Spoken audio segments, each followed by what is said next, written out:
Sarah, firstly, a lot of people, we're just hearing it there, but a lot of people in Spain saying that this trial is more political than anything else. That's exactly what the defence lawyers and their clients have been saying in the run-up to this trial. They say that it's a political vendetta by the government. The Spanish government has been at great pains to stress that the judiciary in this country is independent. They say it meets all the European Union standards. In fact, they say in some cases and some measures, Spain is better than the average. And they point really to some of the politicians. The former king's brother-in-law who is spending time in jail. They say that there is plenty of evidence that the judges aren't subject to the pressure of politicians.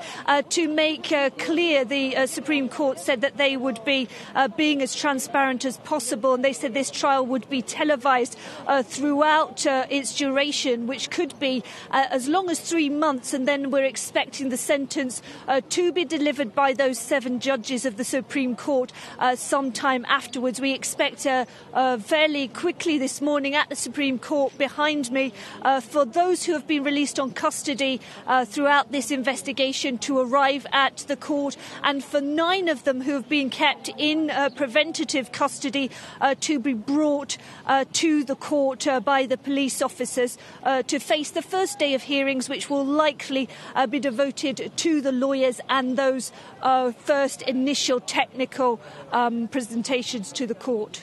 But of course, Sarah, the government of Prime Minister Pedro Sánchez did come to power back in June on the back of support from some Catalan nationalist party, and indeed he needs their continued support, doesn't he, to get his budget through even this week?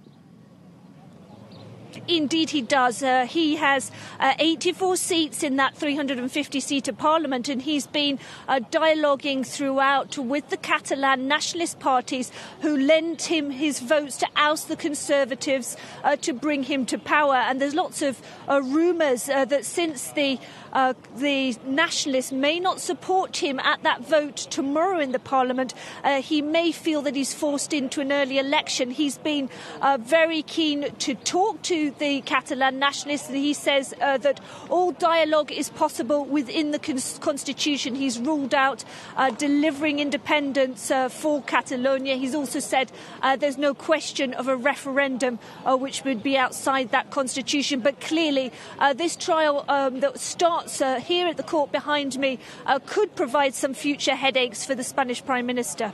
Indeed, and there's already, I believe, a right-wing party in Spain looking to use that current crisis to its advantage in the upcoming European parliamentary elections. That's right. Vox, the far-right party, actually got 12 seats in the Andalusian election in December, and they have a private prosecution here at the court. Under a quirk of the Spanish law, there's a private prosecution allowed as well as the state prosecution. Now, the state prosecutor is asking for a maximum of 25 years for the former Deputy President Oriol Junqueras, but the private prosecution that will be led by Vox is actually asking for 74 years. They'll be allowed in this court case to ask the accused questions. Those accused, of course, that include former cabinet ministers as well as activists Jordi Sánchez, Jordi Cuixart and the former parliamentary speaker Carme Forcadell. OK, well, Sarah, that trial is set to begin very shortly now. We will be checking in with you throughout the day as it unfurls. But for now, thanks indeed. Sarah Morris there reporting for us from Madrid.